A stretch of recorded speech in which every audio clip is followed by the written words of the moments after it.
Halo teman-teman, selamat datang di video pembelajaran saya bersama saya Afrianti Elsya Fanomi. Di video pembelajaran saya kali ini, saya akan membahas mengenai analisis biaya, volume, dan laba. Jadi analisis biaya, volume, dan laba ini sangat cocok sekali diterapkan di perusahaan yang menganut cost leadership. Yang perlu kalian ingat sebelum kita masuk lebih dalam lagi kepada analisis biaya, volume, dan laba, yang perlu kita ketahui bersama adalah mengenai strategi berbasis biaya. Manajemen sudah dibentuk oleh perusahaan, dikelola sedemikian rupa dengan tujuan supaya bisa mencapai tujuan perusahaan secara optimal. Hal yang perlu kalian ketahui bahwa di dunia ini perusahaan tidaklah berdiri seorang diri, tetapi selalu ada pesaingnya. Dan setiap perusahaan berusaha untuk memenangkan persaingan tersebut dengan cara menetapkan strategi yang sangat baik itu jangka panjang maupun jangka pendek. Strategi tersebut harus sesuai dengan visi misi perusahaan, yang mana tertuang dalam tujuan yang berbasis teknis. Dari fungsi manajemen yang begitu banyak sekali, fungsi yang paling penting adalah manajemen strategi. Jadi manajemen strategi di sini adalah berusaha untuk menciptakan customer value yang terbaik. Apabila kita berbicara mengenai cost leadership, sebenarnya banyak sekali strategi yang bisa diterapkan di dunia nyata, tapi salah satunya adalah cost leadership. Jadi cost leadership di sini adalah perusahaan berusaha untuk menekan biaya sedemikian rupa untuk menghasilkan suatu produk tertentu. Dan harga tersebut merupakan harga dengan nilai akhir yang cukup optimal yang bisa dijangkau oleh customer. Harga tersebut sudah didasarkan pada pembuatan biaya produk yang cukup baik. Dan perusahaan yang menganut sistem cost leadership ini biasanya masuk ke dalam pangsa pasar yang begitu luas dan berusaha menghindari pangsa pasar yang kosong. Karena memang mereka berani untuk melakukan perang harga dan merusak profitabilitas dari pesaingnya.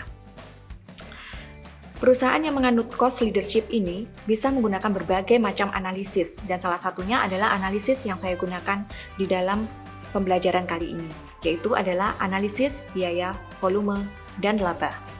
Analisis biaya, volume, dan laba ini menggunakan ketiga unsur, yaitu biaya, laba, serta volume.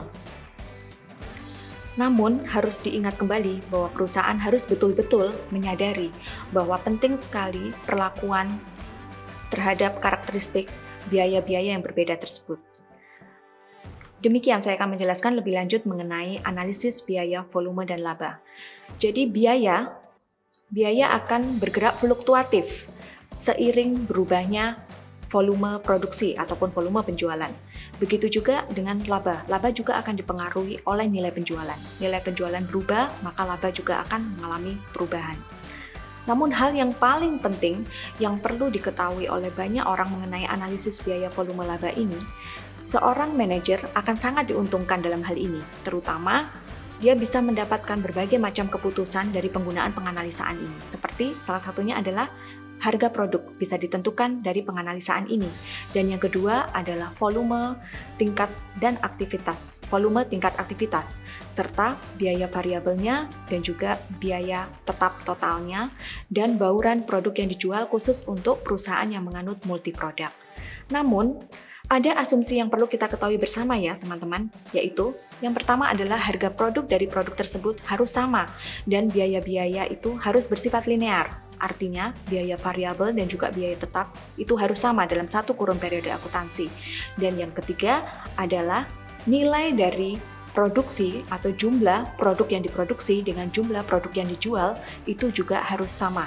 Yang artinya besaran dari jumlah produk yang diproduksinya itu harus sama dari satu periode ke periode yang lain.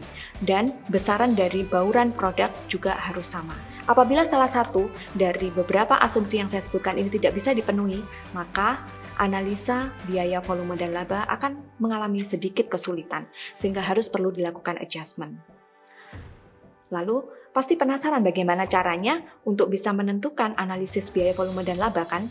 Nah, sekarang saya akan tunjukkan beberapa langkah awal untuk menentukan analisis biaya, volume, dan laba, yaitu dengan menggunakan margin kontribusi. Langkah awal untuk melakukan penganalisaan biaya, volume, dan laba, kita bisa melakukan perhitungan terhadap margin kontribusi. Margin kontribusi itu apa? Margin kontribusi adalah nilai yang kita dapatkan dengan membandingkan nilai penjualan dengan biaya variabelnya. Sehingga semakin besar nilai dari margin kontribusi, maka semakin cepat perusahaan tersebut mampu melakukan penutupan terhadap biaya tetapnya. Sehingga semakin cepat pula perusahaan bisa mencapai titik impasnya. Titik impas di mana perusahaan tidak mengalami laba ataupun juga tidak mengalami kerugian. Nah, baiklah, sekarang kita masuk ke ilustrasinya ya, supaya lebih jelas lagi. Jadi kita bisa lihat di ilustrasi ini bahwa untuk produk yang dihasilkan oleh perusahaan yang mana juga dilakukan penjualan terhadap produk tersebut sebanyak 1 unit saja. Di sini penjualannya adalah sebesar Rp750.000 dan biaya variabelnya adalah sebesar Rp300.000. Sehingga margin kontribusi yang didapatkan adalah sebesar Rp450.000. Dan biaya tetap, meskipun kita melakukan penjualan sebesar hanya 1 unit, biaya tetap yang harus kita keluarkan sebesar 900 juta. Sehingga perusahaan mengalami kerugian sebesar Rp899.550.000. Namun kasusnya berbeda ketika perusahaan mampu melakukan penjualan terhadap 2.000 unit. Sehingga penjualan dengan harga satuan Rp750.000 tadi menghasilkan nilai penjualan sebesar 1,5 M dengan biaya variabel sebesar Rp600 juta. Margin kontribusinya adalah sebesar 900 juta dan biaya tetapnya masih tetap menggunakan nilai 900 juta. Sehingga di sini perusahaan tidak mengalami laba ataupun rugi. Disinilah perusahaan dikatakan berada pada posisi titik impasnya. Dan ketika perusahaan mampu menjual 1 unit produk di atas 2.000 unit hingga 100 unit di atas 2.000 unit sampai 10.000 unitnya, maka perusahaan akan terus mengalami laba. Karena sumbangsi positif dari margin kontribusi mampu memberikan nilai positif juga terhadap laba yang dimiliki oleh perusahaan. Contohnya saja ketika perusahaan mampu melakukan penjualan sebesar 10.000 unit dengan nilai penjualannya sebesar 7,5 M, biaya variabelnya adalah sebesar 3 M, margin kontribusinya sebesar 4,5 M, dan biaya tetapnya tetap sebesar 900 juta. Disinilah perusahaan mampu mendapatkan laba sebesar 3,6 M. Itu merupakan analisis biaya volume laba yang kita gunakan margin kontribusi sebagai salah satu perangkatnya. Dan apabila perusahaan dihadapkan ke beberapa pilihan seperti menghasilkan produk tunggal ataupun menghasilkan produk yang lebih dari satu produk atau multi produk, maka solusinya kita bisa menggunakan titik impas. Mari kita lihat sama-sama tentang titik impas tersebut. Analisis biaya volume laba bisa kita selesaikan menggunakan margin kontribusi ataupun titik impas. Jadi sebelum kita mengenal lebih jauh mengenai titik impas, saya ingin mengingatkan kepada kalian semua mengenai anggaran. Jadi pembuatan anggaran itu merupakan detail, rincian dari rencana perusahaan untuk 1 tahun ke depan atau dalam 1 kurun periode akuntansi. Anggaran disusun secara sistematis, berbentuk nominal, dan dalam currency tertentu, bisa berbentuk dolar, yuan, yen, ataupun rupiah. Dan anggaran tersebut selalu mempertimbangkan faktor eksternal maupun faktor internal di dalam pembuatan anggaran tersebut. Seperti contohnya mempertimbangkan tentang daya beli masyarakat, tentang bagaimana kondisi ekonomi, sosial, politik, dan juga mempertimbangkan mengenai titik impas. Jadi salah satunya titik impas itu sebagai tolak ukur dalam pembuatan anggaran, supaya perusahaan tidak mengalami kerugian. Paling tidak, labanya pada saat di titik impas adalah 0. Nah, lalu bagaimana ketika perusahaan Anda itu merupakan perusahaan yang bukan hanya menghasilkan 1 produk, tetapi menghasilkan banyak produk atau multi produk? Solusinya tetap sama, jadi bisa menggunakan titik impas. Rumus untuk titik impas bisa kalian lihat di sini dengan cara membagi biaya tetap totalnya dengan 1 dikurangi biaya variabel per unit dan harga jual per unit. Setelah Anda memasukkan data-data yang ada, hasilnya dari titik impas itu adalah nilai penjualan. Nilai penjualan yang harus Anda raih untuk mencapai titik impas tersebut.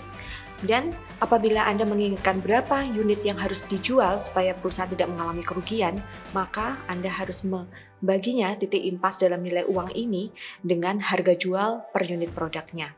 Apabila Anda sekalian tidak percaya dengan rumus yang sudah saya tunjukkan, Anda bisa melakukan pembuktiannya sendiri dengan cara membandingkan nilai penjualan dengan biaya total yang terdiri dari biaya tetap maupun biaya variabel. Pasti hasilnya nanti akan nol. Artinya perhitungan Anda sudah betul dan perusahaan Anda memang sudah berada pada titik impasnya. Lalu bagaimana ketika perusahaan Anda itu melakukan penjualan bukan hanya pada satu produk, tetapi lebih dari satu produk atau bisa dikatakan multi produk. Tetap sama menggunakan rumus yang sama, kita bisa aplikasikan. Namun pada bagian pembagian untuk biaya variabel maupun harga jualnya, kita bisa mencantumkan keseluruhan dari harga jual per masing-masing produk yang kita hasilkan dan juga biaya variabel per masing-masing produk yang kita gunakan untuk kegiatan produksi tersebut. Nilainya nanti merupakan nilai dari penjualan untuk mencapai titik impas tersebut. Baru setelah itu Anda bisa mencari titik impas dalam unitnya atau berapa banyak produk yang harus kalian jual untuk mencapai titik impas dengan cara membaginya dengan volume penjualannya. Pembuktian yang lain juga bisa dilakukan dengan cara yang sama, dengan membandingkan penjualan dengan biaya totalnya, yaitu biaya tetap maupun biaya variabel. Nanti pastinya akan nilainya nol. Apabila Anda sudah melakukan hal ini dan terbukti memang nol, berarti perhitungan Anda tidak mengalami kekeliruan. Demikian penjelasan dari saya mengenai analisis biaya, volume, dan laba. Mudah-mudahan ilmu yang saya sharekan ini bermanfaat untuk kalian semua.